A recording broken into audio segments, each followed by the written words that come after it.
Olá pessoal, nessa videoaula eu vou falar um pouquinho para vocês sobre organização e constituição da frase, tá? Na videoaula de hoje eu vou retomar as ideias que a Ingeborg Koch lança, é uma autora que é citada no livro de vocês, e a análise sintática que ela propõe está prevista nesse livro aqui, né, Linguística Aplicada ao Português, Sintaxe, tá? Vocês têm ali no AVA um PDF de um trecho desse livro que deve ser lido, que deve ser estudado e que apresenta, então, uma nova abordagem de análise sintática, tá? Bem, com o estudo de vocês e com as videoaulas, né, com todos os materiais a que vocês têm acesso, eu acho que vocês já conseguiram perceber que a frase é uma estrutura, né, e ela é uma expressão verbal de um pensamento e que existem muitas frases na língua portuguesa. Então, para um estudioso, a princípio, a gente tem a sensação de que a diversidade de construções de frases na língua portuguesa são infinitas, né? Por quê? Porque elas variam de tamanho, de estrutura, sentido, a quantidade de palavras que a gente tem e todas podem ser aplicadas na construção de uma frase ou de uma oração. Então, a gente sente que a diversidade é muito ampla e, aparentemente, isso pode fazer a gente pensar que existe uma dificuldade na sistematização da estrutura, né, da oração, tá? Mas, apesar dessa impressão, todo falante de língua consegue perceber se aquela organização está dentro ou não de um sistema. É ou não é gramatical, né? Nós conseguimos perceber, sem investimento de reflexão e de análise de pensamento, se a estrutura frasal é desestruturada ou não, né? Nós conseguimos perceber também se a estrutura está completa ou não está completa e nós conseguimos perceber se a estrutura é passível ou não de interpretação semântica. Ou seja, a gente sabe se aquela estrutura faz sentido ou não, né? Essa autora, então, a Koch, ela vai dizer pra gente que a frase diz algo sobre um determinado estado de coisas do mundo e a frase faz isso de uma certa maneira. Então, aqui a gente tem aquela ideia que se repete, né, nos estudos de linguagem, que existe uma forma e existe um conteúdo, tá? Vocês já viram, né, eu já apresentei isso para vocês em outras videoaulas, então, que a Koch, ela lança a ideia de que a gente consegue fazer análise sintática identificando os sintagmas oracionais, tá? Então, nessa videoaula eu vou aprofundar um pouquinho mais aquela ideia que eu comecei a tratar com vocês anteriormente, tá? Aqui, nesse quadro, eu separei para vocês os sintagmas verbais, né? Então, eu tenho uma estrutura e uma parte dessa estrutura é comutável, pode ser trocada por outros elementos e, independente do significado desses outros elementos, todas essas sequências aqui continuam sendo sintagmas verbais, né? Então, Pedro está diante da vitrine de uma joalheria, Pedro deteve vários suspeitos do furto, Pedro adormeceu, Pedro sonha ansiosamente com o dia do Natal, ou Pedro levará a encomenda.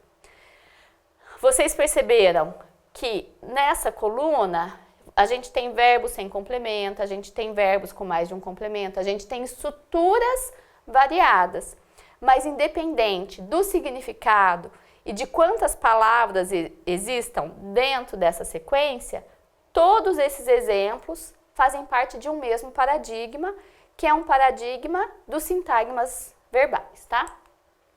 Eu posso trocar a outra parte do sintagma, só para a gente fazer um teste e ver se todos os sintagmas são comutáveis. Então, eu posso dizer, Pedro está diante da vitrine de uma joalheria, o policial está diante da vitrine de uma joalheria, A criancinha doente está diante da vitrine de uma joalheria. Meu filho está diante da vitrine de uma joalheria e você está diante da vitrine de uma joalheria. Aqui, então, nesse slide, eu apresentei para vocês os dois constituintes oracionais que são os principais de acordo com essa teoria, que é o sintagma nominal e o sintagma verbal, tá? Os sintagmas, então, são unidades significativas dentro de uma oração. Todo sintagma tem um núcleo, né, como eu já disse para vocês, e que a natureza do sintagma depende do núcleo desse sintagma. A gente vai dar nome para o sintagma de acordo com a classe gramatical a que o núcleo do sintagma pertence, tá? Então, nessa teoria existe uma expressão, né, que lembra um pouco aquelas expressões matemáticas. Então, oração é igual sintagma nominal mais sintagma verbal. Esses elementos são obrigatórios, né, por essa abordagem sintagmática na análise de uma oração. Então, veja, os garotos empinam papagaios de papel. Eu tenho uma oração formada por um sintagma nominal, os garotos, e um sintagma verbal, empinam papagaios de papel. Nós assistimos uma conferência sobre agrotóxicos. Nós é um pronome e aqui está ocupando a posição, né? Está funcionando como sintagma nominal. E assistimos uma conferência sobre agrotóxicos é o sintagma verbal. Uma carrocinha de pão que passava pela minha rua todos os dias pertencia a um antigo empregado da prefeitura. Veja, mesmo uma estrutura que tem vários elementos encaixados, como a carrocinha de pão que passava pela minha rua todos os dias, é um sintagma nominal. Por quê? Porque o núcleo desse sintagma é carrocinha. Então, carrocinha é um nome, portanto, toda essa estrutura aqui é um sintagma nominal, né? Então, por essa teoria, obrigatoriamente, a oração tem que ter esses dois sintagmas, o sintagma nominal e o sintagma verbal. Bem, isso entra, né, em conflito com uma definição que vocês viram lá no começo do livro de vocês, de classificação de sujeito, né? Por quê? Porque, por exemplo, em verbos como chove, a gramática tradicional vai dizer que o verbo chover constrói, né, oração sem sujeito. Então, supostamente, esse verbo seria independente de qualquer outro elemento. Então, como que essa teoria da sintagmática vai encarar esses verbos de fenômenos de natureza? Sendo que foi estabelecida uma sentença matemática que obrigatoriamente diz que a oração tem que ter um sintagma nominal e um sintagma verbal, né? E em orações como chove, eu só tenho um verbo, não tenho nenhum nome. Por essa teoria, então, é dito que mesmo nesses tipos de verbo, né, quando eu não tenho o sintagma nominal evidenciado na construção da oração, intuitivamente, o falante pressupõe a existência de um sintagma nominal. Então, chove seria algo como a chuva que chove, né?